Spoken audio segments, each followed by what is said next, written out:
Good evening, everybody. Thank you so much for coming. We're really happy to welcome you into the space. My name's Britt Perkins. I'm the Cultural Programming Manager here at Neuehouse. We are a membership space for creatives, artists, entrepreneurs, and our cultural programming really exists at the intersection of disciplines, so we consider ourselves the home of the new.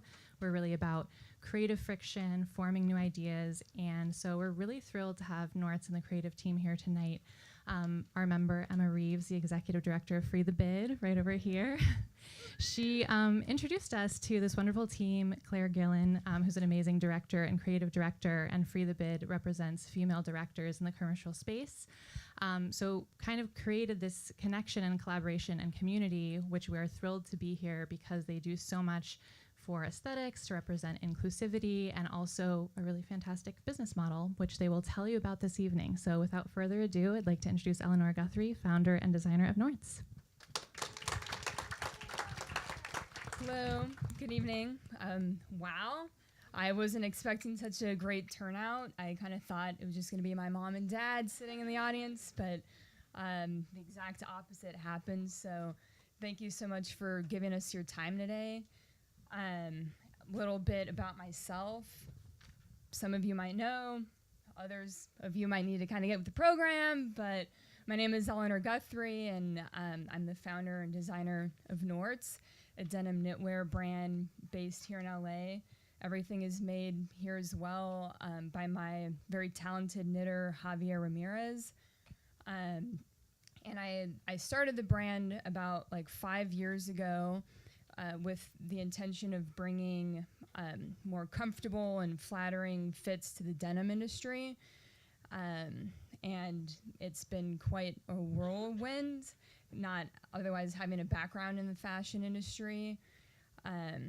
And so you guys are also probably wondering then what I'm doing here at Neuehouse. And it's a good question.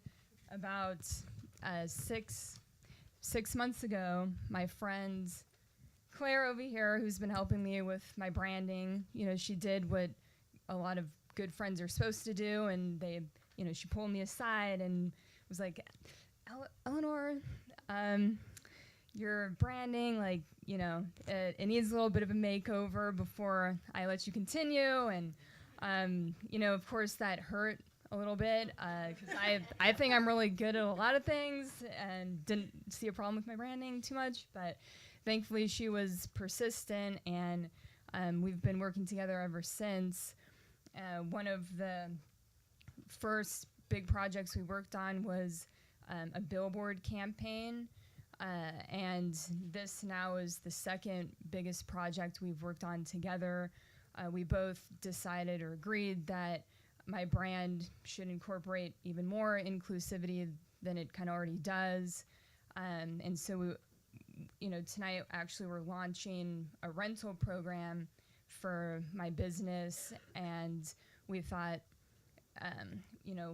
what better way to introduce this to everybody than to host a panel about inclusivity and branding and how we can all do this better with our businesses going forward, and just taking a look at the past, the good and bad, and just having an open discussion about it. And I'm going to pass it off to Claire now. Oh, yeah. Hey. Thanks for coming, you guys. My name is Clare Gillen, and I'm a creative director. I'm from Philadelphia. I've been in Los Angeles for a few years, and I met Emma Reeves right when I got here. I love your haircut, Emma. It looks really good. I do creative direction and work a lot with my friends making art. And when I first met Eleanore, it was at an art show, and we had never met, and she was wearing Knorts head to toe, and I stopped her in her tracks and got in her face, and I was like, what are you wearing? What is that? I want that for myself. And she was like, this is my brand. And I was like, how do I get that? And so that was our first, what led to our first work exchange, which our sort of bartering and trading has been a big part of us moving forward. So I traded her a photo shoot to get myself some Knorts pants, which was very much worth it. And since then, we've done a lot of photo-based projects, and since then we've been working on a video project that's based on friends and people in our community and asking them hard questions. So I think that honestly is one of the reasons that we're here today, is talking about and trying to figure out how we can include our community in a way that is the right way, and a way that we can expand our community. So thanks for coming and helping us expand our community a bit. I wanted to show you guys some pictures. Thank you, Deline. Oh, you could go back to the first one. This is some beautiful faces of Knorts. The top middle one is a still from the video we're working on now. And we can go to the next one. This is our billboard campaign that we launched recently. And this was a time when I was like, Eleanore, we got to get sexy with your brand. Like, this is what people want. And since then, it's proven that sexiness doesn't matter as much as being in community and working with our community, and I think more than anything, listening and learning from our community, and that being sort of like the integrity behind that being kind of the real selling point. So here we are, and we're gonna get into some deeper questions and conversations about how we can move forward thoughtfully. This is from a lookbook that I shot for Eleanore.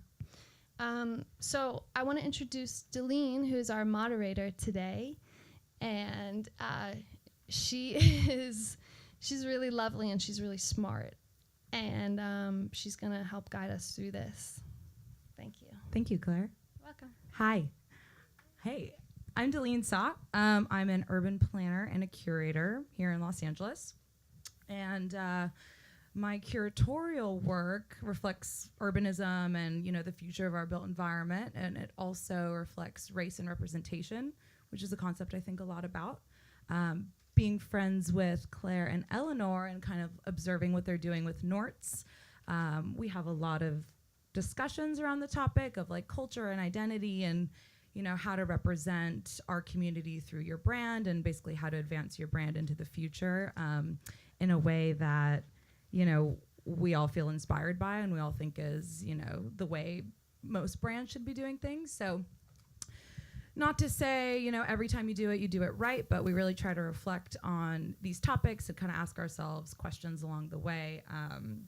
So that's why I'm here today, to help moderate this panel, and I'm really honored to do so, because I think we've put together a few questions. For the sake of time, we can't get like super into everything. I think some of these could be a whole dissertation if needed, but we'll get to it and just kind of like provoke some thought. And there isn't really an objective right or wrong answer or solution to a lot of these concepts. They're things that I think people in the entertainment, fashion, marketing industry should just have in their minds and, kind of run through and just consider when they're putting out public imagery. Yeah, we will get into it. And joining us, we have a panel of amazing creatives who really infuse culture in their work. Many have actually done work directly with Knorts. So we have Cory Nixon, we have Karis Dolberry, and we have Adriana Widdoes. So I'm going to ask you guys to tell us a little bit about yourselves. Hi, guys. I'm Cory Nixon. I'm a director from Los Angeles. I live in Los Angeles. I do everything from film to music videos, commercials, and I try to just incorporate things that inspire me from my personal life and things that have happened to me, things that I've seen actually happen in real life, and just sort of expand on that, my own little fairy tale world that I live in. Hello, everyone. I'm Karis Dolberry. I'm born and raised here in Los Angeles. I'm born at Cedars-Sinai Hospital. Anybody born at Cedars, right across from the Beverly Center. So yes, I'm seriously born here. I'm a photographer, creative director. I do some consulting and styling. Just like Cory, a lot of my work is inspired by where I come from, the places I've been, the people I meet. Just very organic. It's just like my life, pretty much. That sounds probably pretty narcissistic, but it's really my life I'm inspired by. Welcome, thank you. Hi, I'm Adriana Widdoes. I'm a culture writer and journalist, formerly for BuzzFeed News and KCET, and I write about topics related to art and identity in popular culture, so that's why I'm here. Thank you, guys. I feel rude we didn't introduce the baby, but it's just a baby, so it doesn't matter. It's Norman. Babies are people. Oh, wait, we have photos. Gilly Studio and Clyde Monroe. Oh, yeah. I'll speak to that really quick. Oh. Do we want to? This is a video we're working on that I briefly mentioned. I just wanted to share with you guys. You can see Cory there in the middle looking gorgeous. And this is something that is, again, not to be redundant, but in working with community and asking hard questions, this is a very much a work in progress piece where we're finding our footing in how to find meaning, I think, more than anything in community. And let's get into it. So we have our panelists here. We'll also be hearing from Eleanore and Claire on these topics. So first topic is going to be inclusion and commodification, the line between the two of them, just giving you a run through what we'll be discussing today. Then we're going to get into representation and how people want to be represented, understanding that that very well may change from person to person, and just kind of understanding those nuances and, you know, figuring out how to approach them. And then we're going to end by thinking about economic accessibility. So to get started, our first section, inclusion versus commodification. You know, we know, and it's been kind of like a battle over several decades where the public has been saying we need more representation in public imagery. We want to see models who look like us. We want to see people who look like us reflected in the content that we're consuming, whether that's ads or branding or billboards or whatever it is. We want to see people of different races, ages, abilities, cultures, mindsets. So, you know, there's been a large movement towards demanding an increase in diversity in our materials. So that is something that I think brands have been doing and trying to incorporate on various scales. We also have to consider just the concept of diversity can be a very like Western-centric notion. It begs the kind of like general normative understanding that like white and male is standard, so anything that deviates from that is diverse. So we recognize that in using that word, it's kind of loaded and biased, but that's what we're here for. So in increasing diversity and, you know, representation in ads, others also feel that simply including a model or somebody because of their diversity or the diversity their image represents bleeds into commodification. In casting models or borrowing from cultures for the sake of seeming diverse, brands tread on the line of commodifying or capitalizing diversity, deriving social and economic value from the racial identity of another person or any differentiating identity. So the question for the panel today is, in the pursuit of increasing diversity within branding, where is the line between inclusion and commodification? What is your experience or opinion here? So I will say that definitely today there is, the representation is great. It's come a long way from when I was growing up and I would see, you know, Naomi or like Tyra, and like that was it with everyone else, like Chris, you know what I mean?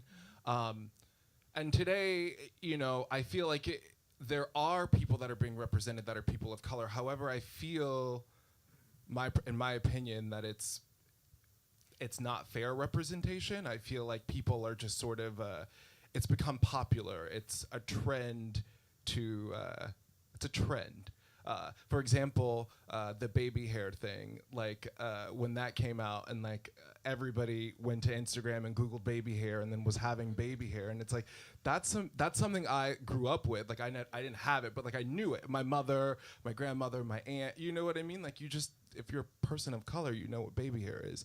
And then to see people sort of using that in Prada and Gucci and then seeing that, it's like, I don't feel represented. I don't feel like my culture is being represented. I feel like it's sort of stealing 1,000%. Yeah, that's what I have to say about it.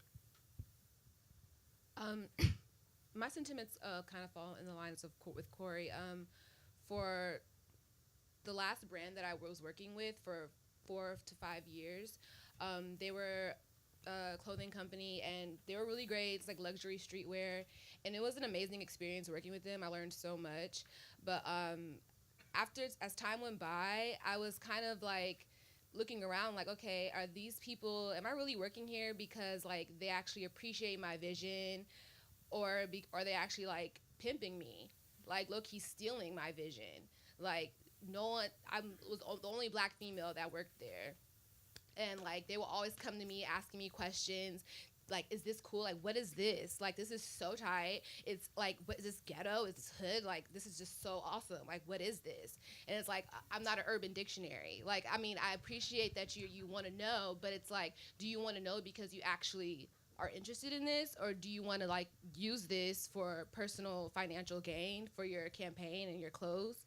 So after a while, like, it was like a long battle I had to go through with that, because I loved working there and the people there were great and I needed a job, but after a while I was like, wow, like I'm kind of compromising my integrity and what I stand for. Like these people they are cool, but like, to a certain extent. Like you guys are not that cool. You guys are low-key exploiting me and my ideas and my culture.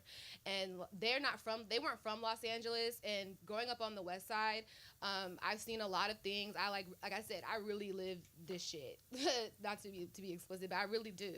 And so it was kind of like, it was really hard. Like it was like, it's cool, I appreciate you guys like, wanting to know, but at the same time I felt like a lot of my culture and my identity was stolen and taken, and I wasn't getting any credit for it.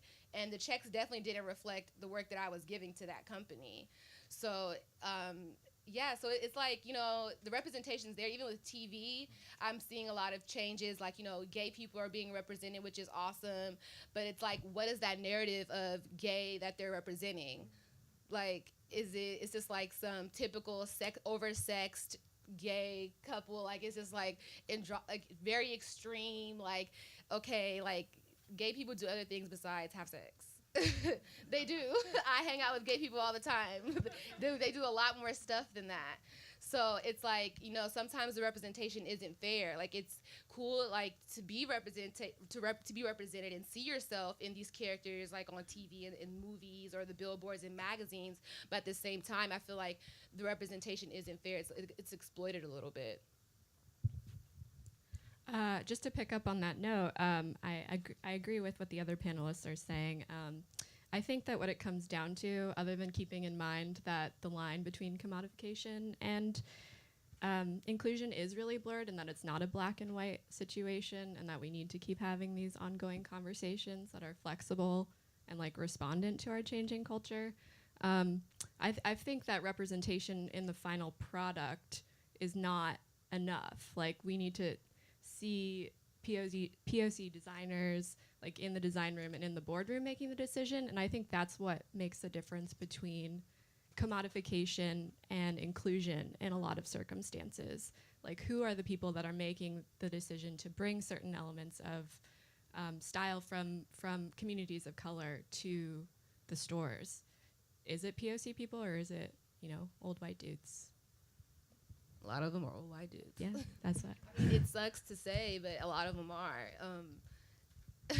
It's almost like laughable. Like it's like, okay, it's like all these people in the room, and this is what you come up with. Like, really? Did you ever get to express that to the people that you worked for? After I left that brand, I did express it to a few of my coworkers that I were kind of I was close with, and they understood. They kind of felt bad because in a way they knew they were kind of wrong for that, because like they kind of knew what they were doing. It's like how do you not know? I mean, but it's a dog-eat-dog world, you know, I get it. But at the same time, it's like, where are your morals and values? A lot of people just carrying on blindly Yeah. with blinders on. And as hard as those conversations can be, they're ones that we need to be bringing up and bringing in front of the people despite the sacrifice that it may bestow. Right. And it's like, I'm open to conversation, because some people get really like touchy-feely about it and offended. But it's like, you know, that's all about communication. Like, it's a conversation that definitely needs to be had. Like, we can definitely talk about this without insulting anyone or, you know, getting offended. Like, you know, it's easy to discuss it so we can, like, you know, resolve and move forward in a better way that's not just blatantly exploiting people. So that's kind of piggybacking on what Adriana said, and the issues that Cory and Karis brought up is, you know, we know that it exists. You know, we know that just simply having a diverse cast in your final image doesn't necessarily reflect that you are furthering diversity in your brand or really, you know, in the world for that matter. So, you know, Adriana brings up like, you might have a cast of people that represent diversity, but they need to be represented in your staff and the people who are coming up with the ideas and the people who are getting paid. Do you guys have anything else or any other ideas or even advice for creatives from now into the future on what they can be doing to avoid commodifying when they are trying to be inclusive? I would love to see if brands were... the thing that really bothers me is when it's just one person of color that's a model. Like, it's a bunch of models and then one person of color. I'm like... And they're like, you're represented. Right. You're right there. Yeah, it's like a checklist. It's like, what? That's not me. It's not. It's not. Like, I want Gucci to have all black models. Do a show with all black models. Have Prada do a show with all black models. Do you know what I mean? And then that's when I would be like, okay, I see what's going on. Or pregnant models or models who are handicapped, like whatever it will be, you know, just don't have one of them.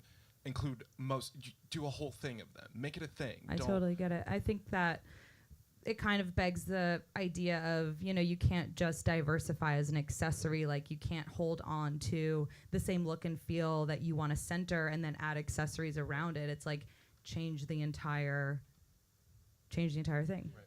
The whole entire picture needs to be changed. And the thing is, like, with me, it's like I'm not gonna tell anyone like how to run your brand, or like you need to just put all these black girls in there because I'm black and that's what's important. That's not what I'm saying. I'm saying that if you are gonna have representation, you need to have the proper representation. Not even just for me, but I want to see like other people of color too. I want to see Spanish women. I want to see Asian women. I want to see other people that just are not white. I mean, no offense, but like, you know, that's just like the standard, you know? I mean, that's what it is. So it's like... I think also that, you know, people aren't going to walk out of this room or walk out of this year hitting it right every time. So a big, you know, objective of this event isn't necessarily to be perfect and execute perfection in all of these categories, but it's at least to open up the doors of communicating and conversing about those things. So, you know, having that conversation, however like uncomfortable or messy it might be, and just kind of like for someone who might feel commodified or unrepresented in a certain situation that they're in, to be able to say something to that person they don't really know that well, and, you know, open up those questions in a mutually respectful and, you know, productive way, I think is what we're trying to get out of this in the short term, at least. I also just wanted to note that I think it's a good thing to keep it for creatives to keep in mind that inclusivity doesn't just mean racial inclusivity. It also needs to extend to inclusivity of people of all different ages, all different genders, all different sizes. So I feel like sometimes the conversation gets pinholed for good. I mean, obviously racial inclusivity is extremely important, but it can be broader as well. That's definitely important too, because with the brand that I was working with, that we had castings all the time. And I remember one time, this one specific situation, this one girl came in and she had like a humongous gap, but I thought it was really cool and my coworker thought it was really cool, but everybody else was just like, that's so ugly, like no, like this girl has a Gap, like that's just not it. And then next year, Slick Woods comes out with, you know, during the whole Fenty line, and she takes off and she's like the face of the brand. Now girls with Gaps are like the thing. And it's like, okay, you guys waited till it got trendy to include people who look different. Like, Right. I actually think that touches on another aspect of this, which is diversity outside of your physical body, diversity of, you know, what's inside too, like your mindset, your thoughts, your opinions. If you're going against the grain or if you do things a little bit differently, like I also believe diversity doesn't just end at, you know, the color of your skin or your age or any of these like physical indicators that we have, but, you know, how can brands start thinking about things that come from people who think differently than them or have a different educational or you know, professional background than them. You know, we have all these like rigid lines in these industries, so that's just another thing to think about. But maybe we should go to section 2 of this topic, unless anyone has anything else to add. I wanted to add how much of a risk all of this is for so many people. Like thinking about what Cory's saying about wanting to see all black cast in a fashion campaign when most of these people governing these brands are white men, just like how much of a risk that would be. And just to think for a moment about, I suppose, what it means to take a risk in having the responsibility of carrying a brand. Yeah, that's all. It's weighty. it is. To progress forward.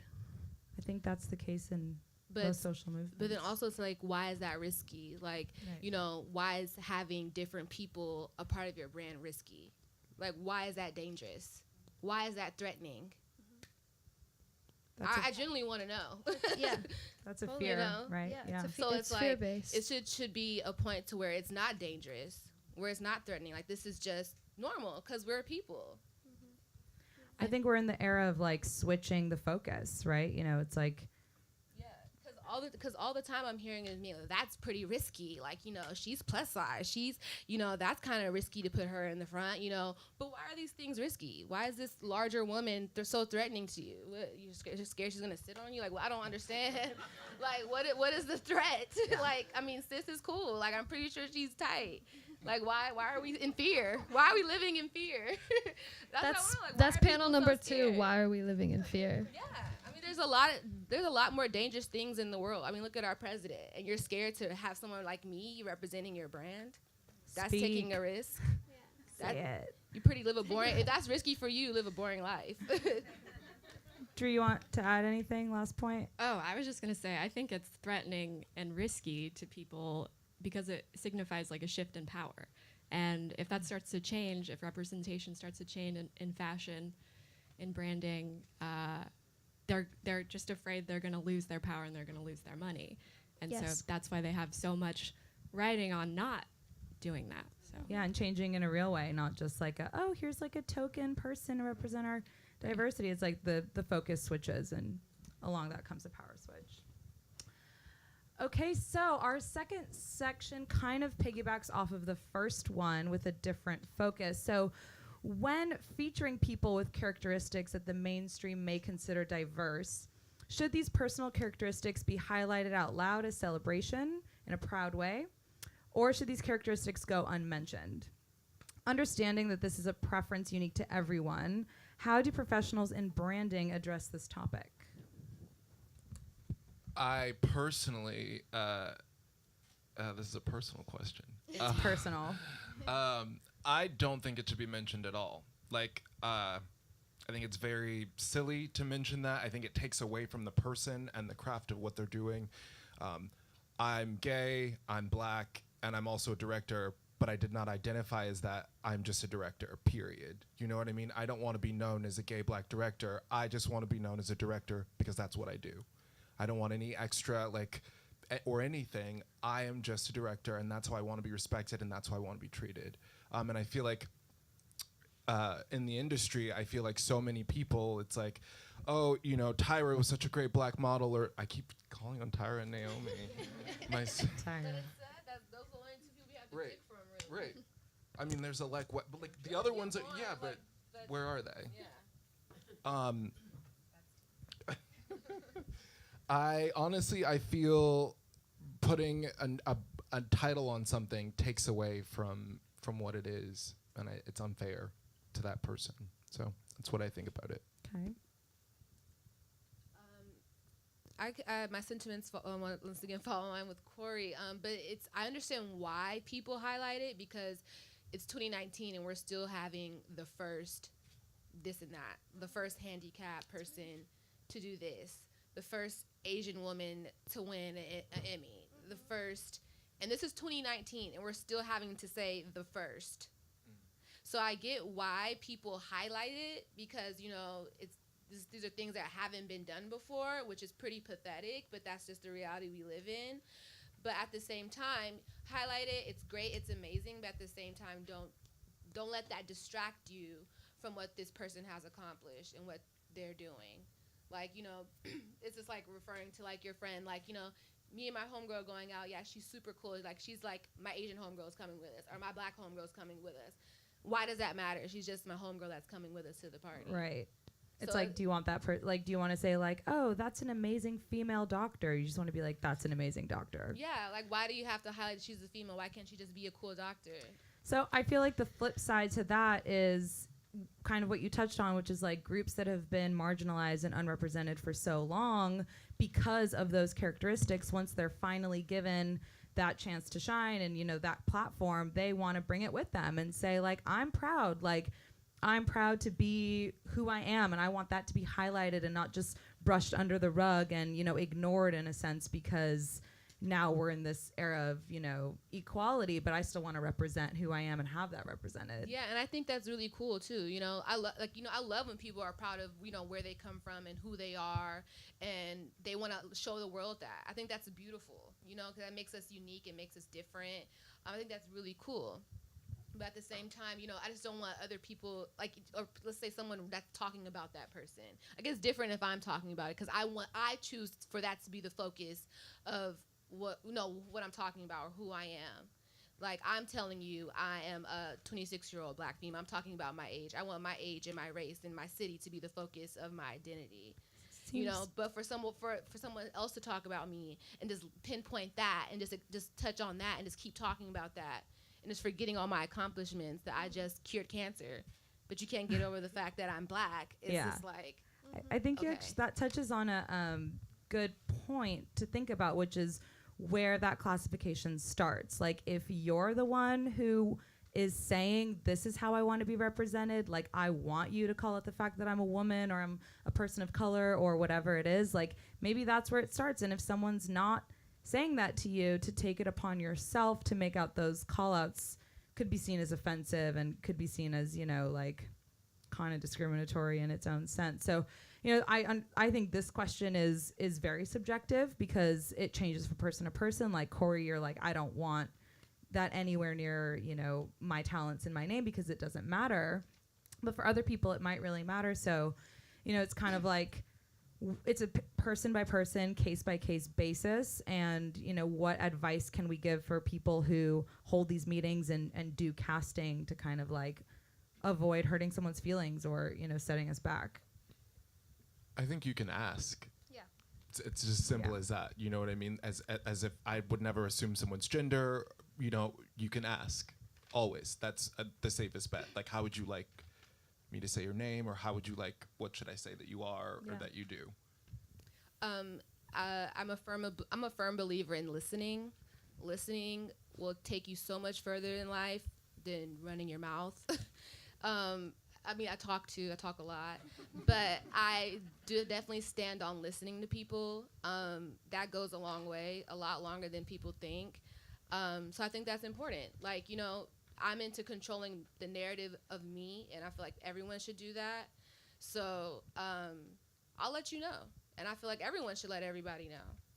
Control your own narrative. Right. Don't let anyone else dictate to you anything. Okay, that's great. Do we have anything else to add on this topic? I want to say. I'll add if you want. Do you want to add, Dre? Go for it. Okay. I just I just want to reinforce how subjective this is in thinking about T-shirts that say the future is female and how I don't like them.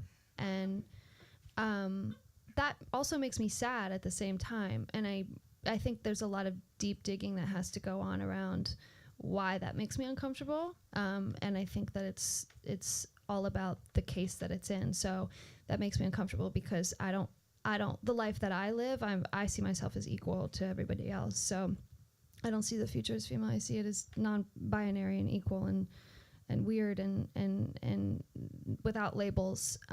But I also understand how important it is. And maybe if I had been born 20 years ago, I would be wearing a future is female shirt because of seeing maybe a little bit more clearly the struggle and the conquests that females have made in time. And I think it's honestly like a therapy session to unpack like why I don't like those shirts, but maybe at the same time why they're so important to other people, and I see them as important. I just wouldn't wear one.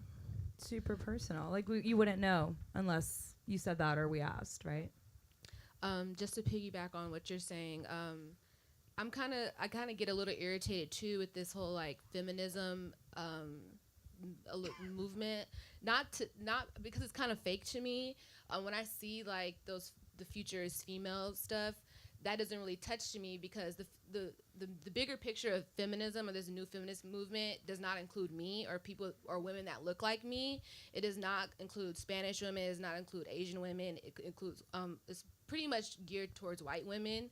So none of that doesn't move me either. Like it's like, you know, it's like surface level. It's like, yeah, feminism, but it's just like, but only these women. It's also just like a catchy cliche slogan that people bounce around to make it seem like they're doing and it's trendy and it's cool. Actually, like, you know, I get it. You know, it's fun. I mean, I like it because, you know, it's fun. I get it. But at the same time, are we including all women? Mm-hmm. Yeah. I'm here for those shirts. I love women of all shapes and sizes and colors. I do too. Y'all need to all link up. We do. We all do, of course. Okay, I'm going to move on because we have time. So, other aspects of inclusivity outside of what we look like is what's in our pockets.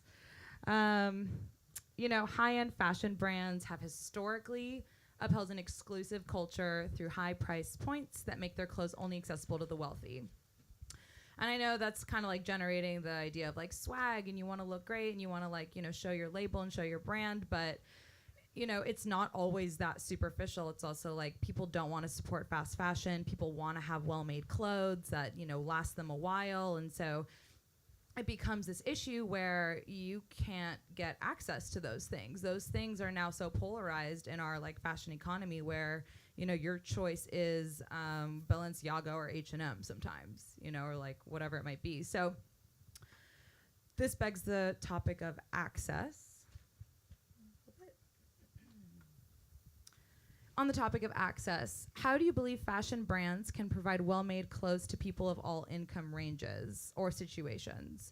Is the illusion of exclusive access beneficial or detrimental to the future of branding? And I should also add, like, you know, it lends itself into accessibility for people of different, you know, economic places and that kind of stuff, but it's also ties into the subject of consumerism and sustainability. We have all these clothes floating around, like, what is with this culture of ownership? So yeah, I want to ask the panel what they think about this exclusive access being a part of the allure. I think it gets a little absurd once you get to a certain point with wealth. I think as far as, in my opinion, buying clothes, I don't mind spending money on a nice piece. I actually like having nice clothes because they last longer, the material's soft, but also like I would wear Balenciaga and H&M together. You know what I mean? That's just kooky. But I feel that there are outlet stores for people who would like to be to wear designer clothing. I also think that, I don't know, I really don't mind expensive clothing. I think that you can save up, and like that's a part of having a nice piece. It's like saving up, buying a nice piece. That's just my personal opinion. Okay. I just want to, I think, I mean, I understand that, and I think it's interesting, but I also think that that type of mindset is something that's built off of a system that we've set up for ourselves where exclusivity is cool and desired for some reason, and I don't totally understand it, because growing up I've always felt kind of excluded from groups and whatnot, and I had never thought that was a good feeling. So in terms of running my brands, you know, I think that well-made clothes should be more accessible to people, and they shouldn't necessarily have a high price tag associated with them. And so one of the ways that I've thought about how to combat that or challenge that is by introducing a rental program, because then people can have access to my designs without, you know, having to fork over a lot of money to cover the cost of, you know, all that goes into the development and, you know, just the making of my clothes. Everything is made by hand, so that isn't cheap, but that still doesn't mean that it should only be made available to people with a lot of money.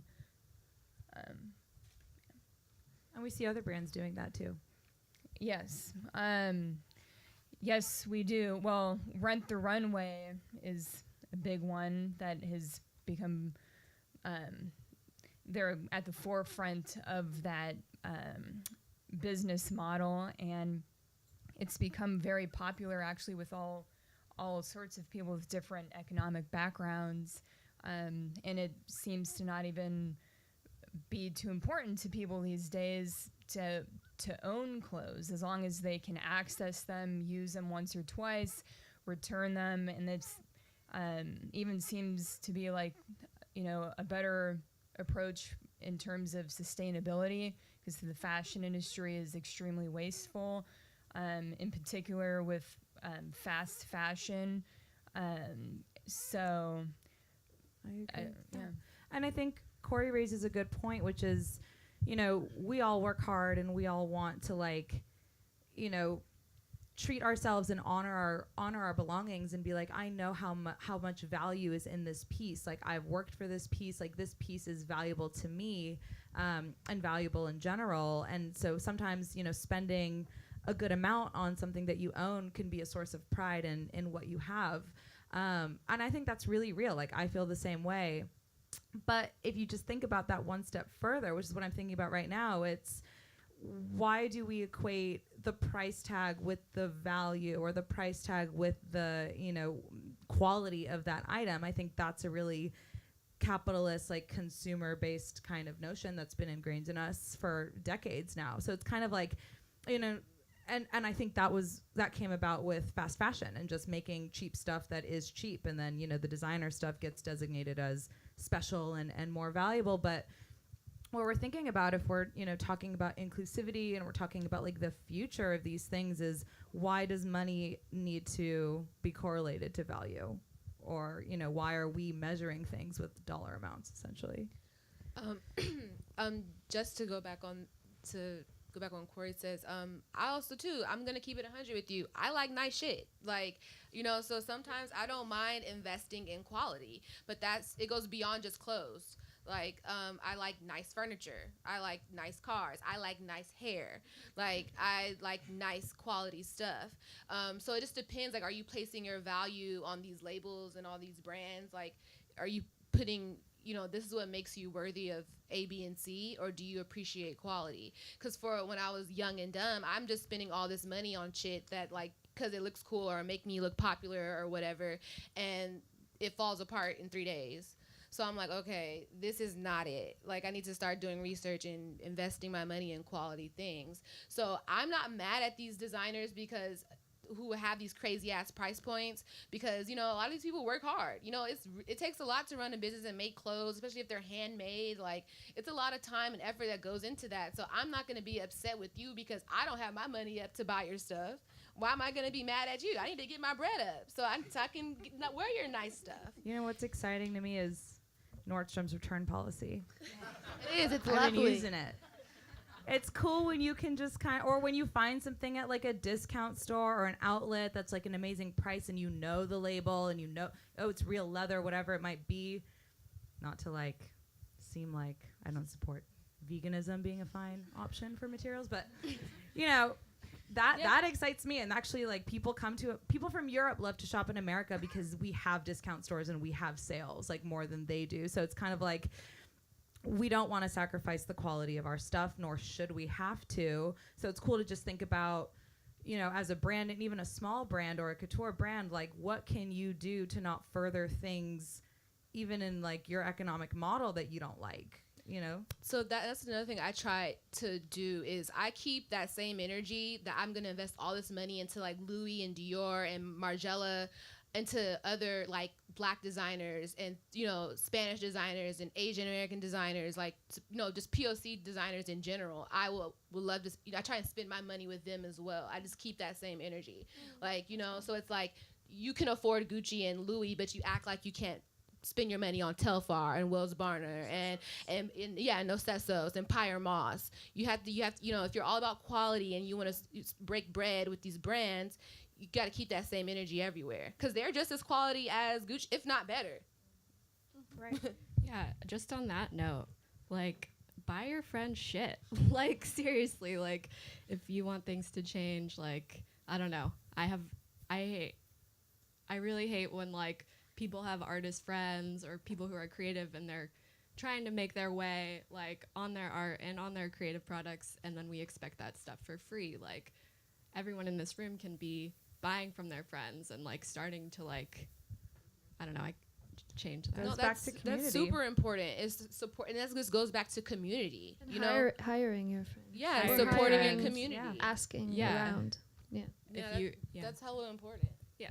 If you have money to buy like Gucci or whatever, you probably have money to buy No Sesso. Like you definitely have money to buy that. Yeah, absolutely.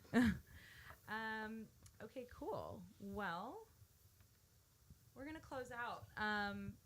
I want to thank Knorts for putting this panel together and having me moderate and leading this discussion. I think it was really important for us to listen to these topics, think about them. We don't need to solve them, but we need to, you know, acquire vocabulary and I guess some kind of bravery for approaching them in our different situations. So thank you. And to close out, we'd like to share a video that Cory made for Knorts called Miss New Booty. Cory, you can tell us a little about it. I made this film with Eleanore. We collaborated. Glenn Pogue wrote it, and she's an author who lives in New York. And I read what she wrote and immediately was drawn to it and felt a sense of nostalgia and attachment to Glenn, and I had never even met her. But I feel I wanted to showcase the softness of the brand with the softness of the women in the film, because I feel that Black women in the media are sort of strong and boisterous, but to me, I just wanted to showcase how delicate and soft they were. And denim is hard and rough, but Knorts is soft and it's a knit. So just a collaboration of the two. But here's my film. Thank you. I was 13 when Miss Jackie told me the news. "You got a little booty on you, Gwen," she said. A family friend who worked in finance wore shiny red acrylics and kept her hair buzzed real low. Miss Jackie was straight no chaser. She was known to tell you some real shit, most often between long drags from a Newport. "Really?" I'd asked, trying to look over my shoulder for a glimpse. I'd been so preoccupied by my lack of boobs that I hadn't even noticed this recent development. We built the same," she'd said knowingly. "That means you gotta watch out for these men out here. Them dirty little boys at your school, too. Don't let them talk slick to you, touch you, or get to your head. And when you're ready, I'ma give you these jeans I ain't wearing anymore. It can be hard out here for girls like us." 5'6" with thick thighs and hips, Miss Jackie had body. The array of super stretched jeans she regularly wore accentuated it. That day, she was in a pair customized in that very early 2000s type of way. Across the butt was a splattering of rhinestones resembling a shooting star, and most of the thigh was bleached to a yellow-white, including a hazy set of tiger stripes just below the front pockets. They fit her perfectly, hitting the small of her waist just right. She wasn't even wearing a belt, something I later learned was no easy feat for girls like us. I felt both special and tainted by Miss Jackie's message. Suddenly, I possessed this thing other people yearned for, men and women alike. My friends didn't have boobs or butt, and though I might have been flat-chested, at least I had a little booty on me. It made me feel closer to that distinct, grown, black woman confidence Miss Jackie had, the kind she'd exuded when she'd stood up and modeled her jeans for me that day. Still, I kept wondering about her warning. What did she mean about the men and boys? What did I need to watch out for? I was a freshman in high school when I realized I was ready to flaunt my assets. I was feeling myself in that rebellious teenager kind of way and was convinced I was grown, or at least grown enough to start dressing like I was. I'd go home and watch 106 in Park and fantasize about looking like a video vixen, doing a slow motion walk up my block, rocking fly-ass, form-fitting jeans that would accentuate my curves, the way Miss Jackie's had. I set out in search of the perfect pair. I flirted with Levi's for a hot second because it's what I'd seen in ads, but those were a no-go. The hard, non-stretched denim never fit over my butt, and if I found a pair that did, the waist was always huge and the leg was at least 3 inches too long. It was aight though, because back then, it was really all about baby fat, Lady Gaga, and Rockaware. My mother's hairstylist had a connect who sold brand name jeans that fell off a truck for half the price. I got every pair he had in my size. But even though those were urban brands, those jeans never seemed to fit me quite right either. Yeah, they had a fair amount of stretch, but I had to pull them up every 5 seconds or else they'd start slipping down and sagging in the crotch. The waistband remained a fucking problem. My ass crack was always hanging out. Belts were no help. I was always jamming pens through the leather to add extra holes. I felt so awkward, so uncomfortable in my clothes, and by extension, in my body. It felt like more of a burden than it did a gift, like I once thought it was. Maybe that's what Miss Jackie meant when she said it could be hard out here. None of that seemed to matter to men, though. They wanted to drink my bathwater and take me out to eat. I was apparently always someone's future ex-wife or their mom or their baby. Sometimes I was just shorty with the fatty. It was a daily norm. Men posted on stoops called out to me as I walked to the train. They reached for my hand as I exited the bodega. Most days, depending on how awkward I was feeling about my body, I clung to their glances and catcalls for affirmation. It didn't matter if the clothes made me feel physically uncomfortable. I wasn't gonna stop wearing them. I anxiously waited for these men to call out to me, to tell me I should feel good about my body just because they liked looking at it. As a teenager, I wanted so badly to feel womanly, sexy, confident, and grown. But now that I'm actually grown, I've learned that in most cases, those men didn't actually want to pursue me. They just got off on the action of shooting their shot. And what I needed all along was comfort, in every sense.